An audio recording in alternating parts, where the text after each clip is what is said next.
Let's go, boys! Hello friends, आज हम पढ़ने जा रहे हैं जनरल नॉलेज के कुछ इंपॉर्टेंट प्रश्न। तो पहला प्रश्न है, हर्ट्ज क्या मापने की यूनिट है? ऑप्शन ए है तरंगों की आवृत्ति, बी तरंगदैर्घ्य, सी तरंगों की तीव्रता, डी तरंगों की स्पष्टता। इसका जो राइट आंसर होगा वो होगा ए। इसका राइट आंसर होगा तरंगों की आवृत्ति नापने की यूनिट है। हर्ट्ज तरंगों की आवृत्ति नापने की एक यूनिट है। ठीक है। प्रश्न अगला है 2, ब्लीचिंग पाउडर का रासायनिक नाम है। ब्लीचिंग पाउडर का रासायनिक नाम क्या है? A calcium chlorate, B calcium hypochloride, C calcium chlorohypochloride, D calcium bichloride. तो इसका जो राइट आंसर होगा वो होगा बी। ठीक है, कैल्शियम हाइपोक्लोराइड जो है ब्लीचिंग पाउडर का रासायनिक नाम है। प्रश्न 3 देख लेते हैं, अग्निशामक के रूप में किस गैस का प्रयोग किया जाता है? अग्निशामक के रूप में किस गैस का प्रयोग होता है? Option A carbon dioxide, B carbon monoxide, C carbon suboxide, D sulphur dioxide. तो इसका राइट आंसर होगा वो होगा ए। ठीक है, कार्बन डाइऑक्साइड का CO2। ठीक है, अग्निशमक के रूप में किस गैस का प्रयोग होता है? तो CO2। ठीक है। प्रश्न चौथा है हमारा, वायु में जब हाइड्रोजन जलने लगती है तब पैदा करती है। यदि वायु में हाइड्रोजन जलता है तो वह क्या पैदा करता है? ऑप्शन ए है अमोनिया, बी है जल, सी है मीथेन, डी है कार्बोनिक अम्ल। तो इसका राइट आंसर होगा वो होगा बी। ठीक है, जल। जब हाइड्रोजन वायु में जलता है तो जल जो है पैदा करता है। ठीक है। पांचवा प्रश्न है, ओजोन छिद्र के लिए कौन सा प्रदूषक जिम्मेदार है? ओजोन की परत में जो छिद्र हो रहा है उसके लिए कौन सी गैस जिम्मेदार है? Option A CO2, B SO2, C CO carbon monoxide और डी है CFC। तो इसका राइट आंसर होगा वो होगा डी। ठीक है, CFC गैस जो है वो ओजोन के छिद्र में बहुत ही ज़्यादा प्रदूषक का कार्य कर रही है। इसकी वजह से ओजोन परत में काफ़ी ज़्यादा छेद देखने को मिलता है हमें इस वक्त। प्रश्न 6 है, रासायनिक दृष्टि से चूने का पानी होता है। प्रश्न 6 रासायनिक दृष्टि से चूने का पानी होता है। A calcium hydroxide, B sodium carbonate, C sodium hydroxide, D calcium carbonate. Right answer A होगा इसका। ठीक है, कैल्शियम हाइड्रोक्साइड जो होता है रासायनिक दृष्टि से चूने का पानी होता है। प्रश्न 7 देख लेते हैं, ग्लूकोज किसका एक प्रकार है? ग्लूकोज जो है किसका प्रकार है? तो इसका जो आंसर होगा वो होगा बी। ठीक है, बी हेक्सोज शर्करा। ग्लूकोज जो है वो हेक्सोज शर्करा का एक प्रकार है। प्रश्न 8वां है हमारा, शुष्क बर्फ किसका ठोस है? शुष्क बर्फ किसका ठोस है? तो इसका जो राइट आंसर होगा वो होगा बी, कार्बन डाइऑक्साइड का। शुष्क बर्फ एक कार्बन डाइऑक्साइड का जो है रूप है।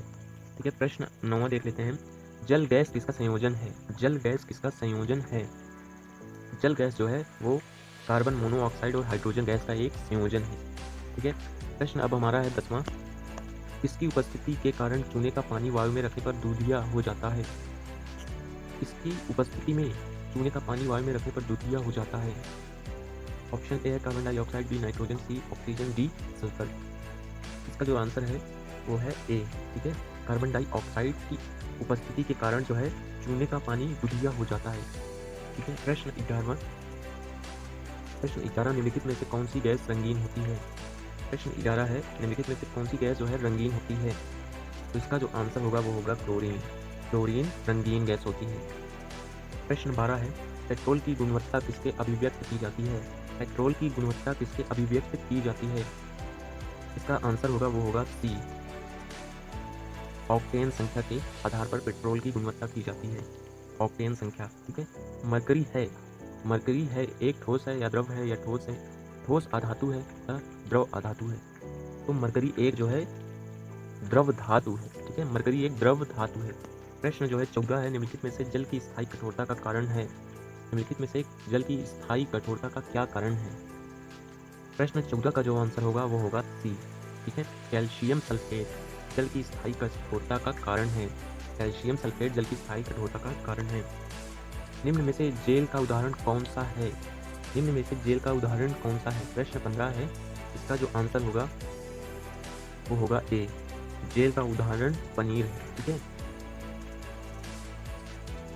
प्रश्न जो है 16, दूध को दही में स्कंदित करने वाला एंजाइम है। दूध से जब दही बनती है तो उसको दूध से दही में स्कंदित करने वाला वो कौन सा एंजाइम होता है? ऑप्शन ए है रेनिन, बी पेप्सिन, सी रेजिन, डी है सिट्रेट। तो इसका आंसर होगा वो होगा ए, रेनिन। रेनिन जो है दूध से दही बनने में संदिग्ध करने वाला एक एंजाइम है। ठीक है, प्रश्न 17 है, रसोई की गैस एक मिश्रण है। रसोई में जो गैस प्रयोग की जाती है एलपीजी, वह किसका मिश्रण है? तो इसका जो आंसर होगा वो होगा सी। इसका आंसर सी होगा, ब्यूटेन और प्रोपेन का एक मिश्रण है। 18 प्रश्न, पेट्रोलियम एक मिश्रण है। पेट्रोलियम जो है किसका मिश्रण है? तो अब इसका जो आंसर होगा वो होगा हाइड्रोकार्बन का। ठीक है, हाइड्रोकार्बनों का एक पेट्रोलियम मिश्रण है। ठीक है, प्रश्न 19 जो है, लौह की कमी से कौन सा रोग होता है? लौह की कमी से कौन सा रोग होता है? तो इसका आंसर होगा वो होगा डी, गायटर। लौह की कमी से गायटर रोग होता है। ठीक है, प्रश्न 20 है, तंबाकू में निम्नलिखित में से क्या होता है? तंबाकू में निम्नलिखित में से क्या होता है? तो इसका जो आंसर है वो होगा ए, निकोटीन। तंबाकू में निकोटीन होता है। ठीक है, प्रश्न 21 है, शरीर में हीमोग्लोबिन का कार्य है। शरीर में हीमोग्लोबिन का कार्य क्या होता है? शरीर में हीमोग्लोबिन का कार्य जो है ऑक्सीजन का परिवहन करना, या जीवाणुओं का नष्ट करना, या रक्तकालता को रोकना, या लौह का उपयोग। ठीक है, तो इसका जो आंसर है वो होगा ए। ठीक है, ऑक्सीजन का परिवहन करना। शरीर में हीमोग्लोबिन का कार्य होता है ऑक्सीजन का परिवहन करना। प्रश्न 22 जो है, फलों का मधुर या मीठा स्वाद किसके कारण होता है? ये काफ़ी ज़्यादा महत्वपूर्ण प्रश्न है। फलों का मधुर या मीठा स्वाद किसके कारण होता है? लैक्टोज, फ्रैक्टोज, मल्टोज या राइबोज? तो इसका जो आंसर होगा वो होगा बी, फ्रैक्टोज के कारण फलों का मधुर या मीठा स्वाद होता है। ठीक है, प्रश्न जो है 23, मानव शरीर का सबसे बड़ा अंग कौन सा है? मानव शरीर का सबसे बड़ा अंग कौन सा है? प्रश्न 23 का जो आंसर होगा वो होगा सी, यकृत, जिसे हम लीवर कहते हैं, मानव शरीर का सबसे बड़ा अंग है। ठीक है, प्रश्न 24, निम्नलिखित में से किसका संश्लेषण यकृत द्वारा किया जाता है? निम्नलिखित में से किसका संश्लेषण यकृत द्वारा किया जाता है? Vitamin A, vitamin E, vitamin D, vitamin के? तो इसका आंसर होगा वो होगा ए, विटामिन के का जो है संश्लेषण वो यकृत के द्वारा किया जाता है, लीवर के द्वारा। ठीक है, प्रश्न 25, दूध में कौन सी प्रोटीन शर्करा युक्त होता है? ठीक है, दूध में कौन प्रोटीन शर्करा युक्त होता है? केसीन, सुक्रोज, केसीन, लैक्टोज, पेरिटीन, मल्टोज, एल्बुमिन, ग्लूकोज? इसका जो राइट आंसर है वो हमें केसीन और लैक्टोज जो है दूध में प्रोटीन शर्करा युग्म होते हैं। तो आज की क्लास में